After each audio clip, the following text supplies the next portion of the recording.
नमस्कार दोस्तों, हम लोग यहाँ रुके थे। अब यहाँ से हम अ, आगे जा रहे हैं।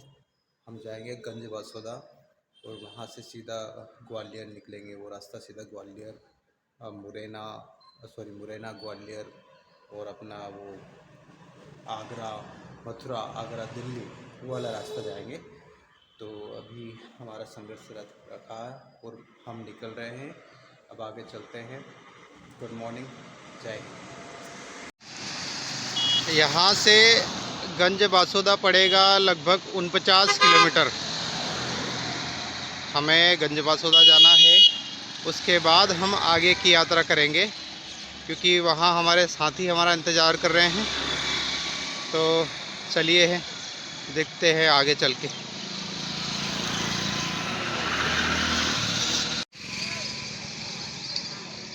हमारा संघर्ष रथ रखा है पीछे, आप देख रहे हो दूर दूर तक आपको कुछ नहीं दिख रहा है क्योंकि कोहरा बहुत घना है कोहरा। और ये नदी है विदिशा की। यहाँ जो मंदिर है वो भी आपको शायद नहीं दिख रहा होगा, हल्का सा वो जो लाइट दिख रहा है वहीं मंदिर है क्योंकि कोहरा बहुत है। तो हम चल रहे हैं रोजगार संघर्ष यात्रा लेकर और अभी गंज बासोदा पहुँचेंगे। लगभग 49 किलोमीटर है तो हमें समय लगेगा। ये नदी यार मुझे नाम पता नहीं है कौन सी नदी है, पर नदी है ये विदिशा में। चलिए फिर आगे चलते हैं।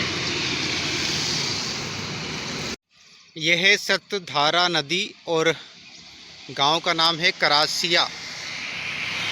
ये करासिया लिखा हुआ है, ये करासिया। तो हम यहाँ पहुँच गए हैं। अब देखते हैं गंज बासोदा कितना दूर है।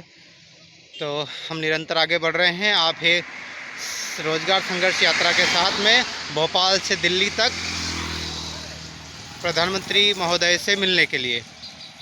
नमस्कार साथियों, हम गंज बासोदा से 10 किलोमीटर पहले हैं और 2 बज रहे हैं, समय 2 बज रहे हैं दोपहर के।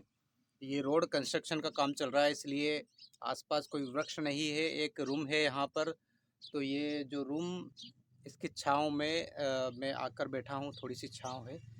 मुझे एक चयनित शिक्षक मिल गए थे जिन्होंने मेरे लिए खाना पैक करवाया और मुझे खाना दिया। ये आप देख सकते हैं, मतलब रोटी दी उन्होंने, इतनी सारी रोटी, और ये बैंगन की सब्ज़ी है। तो मैं उन भाई का दिल से सलाम करता हूँ, दिल से धन्यवाद देता हूँ। मेरे लिए उन्होंने इतना किया। और सभी बेरोजगार भाइयों के लिए हम चल रहे हैं। हम प्रधानमंत्री मोदी जी से मिलने जा रहे हैं। तो रास्ते में बहुत सारी समस्या आएगी, कठिनाई आएगी, हमें सामना करना है, बिल्कुल करना है, और हम उसके लिए तैयार हैं। यहाँ बैठने के लिए है तो सही, जगह पर चींटियाँ है यार, अब क्या कर सकते हैं। चलो खैर, कोई दिक्कत नहीं। तो ठीक है, हम गंज बासोदा में चलते हैं, उसके बाद वही मुरैना वाला रोड पकड़ेंगे और आगे चलेंगे। ज़िंदगी कितना थकाती है ना, कितना परेशान करती है, मगर इस ज़िंदगी की थकान को यदि आपकी ज़िंदगी बना लिया जाए ना, उसका हिस्सा, ज़िंदगी का हिस्सा बना लिया जाए इस परेशानियों को, तो ज़िंदगी जीने में मज़ा आता भाई।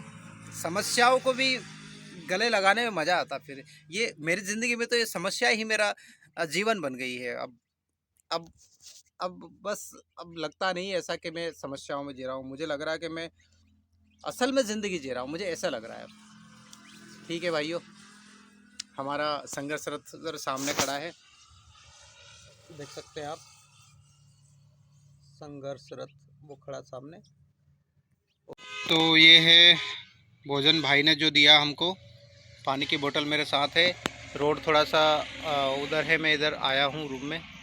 वो सामने हमारा संघर्ष रथ रखा, देख सकते हैं आप, तिरंगा शान से लहरा रहा है ना।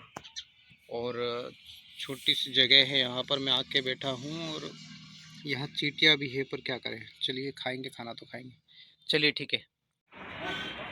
तो नमस्कार दोस्तों, हम लोग आ चुके हैं गंज बासोदा का जो पुलिस थाना है उसके सामने। और ये सामने इधर चौराहा है एक तरफ गुना जाता है रास्ता और एक तरफ अंदर गंज बासोदा में जाता है। तो हम जा रहे हैं इधर सामने, और सामने जो आएगा हमारा कुरवई करके गांव आएगा, वहां जाना है हमको। तो चलिए फिर आगे हम चलते हैं। तो मैं वीडियो बना रहा था और सर आ गए, पुलिस वाले सर। उन्होंने कहा कि आओ चाय वाय पीते हैं। तो ये थाना आप देख सकते हैं, और हमारा जो संघर्ष रथ रखा ये रखा, और हम अभी चाय वाय पियेंगे सर के साथ, उसके बाद निकलते हैं। तो यह है ग्राम पंचायत विशनपुर, आपका स्वागत करती है। हमें पूरा ग्राम पंचायत का रूम दे दिया गया है, और बाबा महात्मा गांधी, आदरणीय प्रधानमंत्री महोदय डॉक्टर भीमराव अंबेडकर और सुभाष चंद्र बोस, कलाम साहब, आज तो सभी कुछ के दर्शन मुझे मिल गए, सभी के दर्शन हो गए। तो हमें ये मिला है रूम, कुर्सियाँ हैं, यहाँ डस्टबिन है पूरा, और सारी व्यवस्था, इधर खिड़की है, तो सोने की कोई प्रॉब्लम नहीं होगी, है ना। हमारे पास ओढ़ने के लिए है ही सही। और आपको गांव दिखा देता हूँ मैं पूरा। ये हमारी साइकिल रखी, और ये आसपास का गांव है, सामने हेडपम्प है, जो पानी वानी की व्यवस्था वहाँ से हो जाएगी। तो ये है गांव बिशनपुर। गांव के लोग बहुत बड़े प्यारे होते हैं यार। गांव के लोग है ना, बहुत प्यारे होते हैं, मतलब बहुत अच्छे लोग होते हैं गांव के। उनमें ना छल कपट नहीं होता, बिल्कुल दिल के साफ होते हैं वो लोग। मैं आया, भैया को कहा मैंने, भैया मैं ऐसा ऐसा कर रहा हूँ।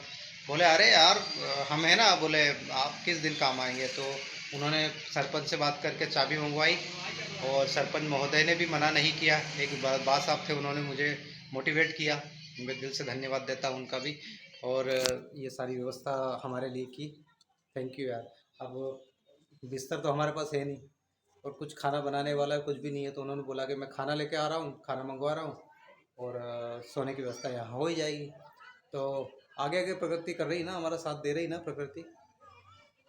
प्रकृति हमेशा साथ देती है भाई। बस आप मतलब कोरे हो जाओ, आप मतलब खाली हाथ हो जाओ, फिर देने के लिए प्रकृति है।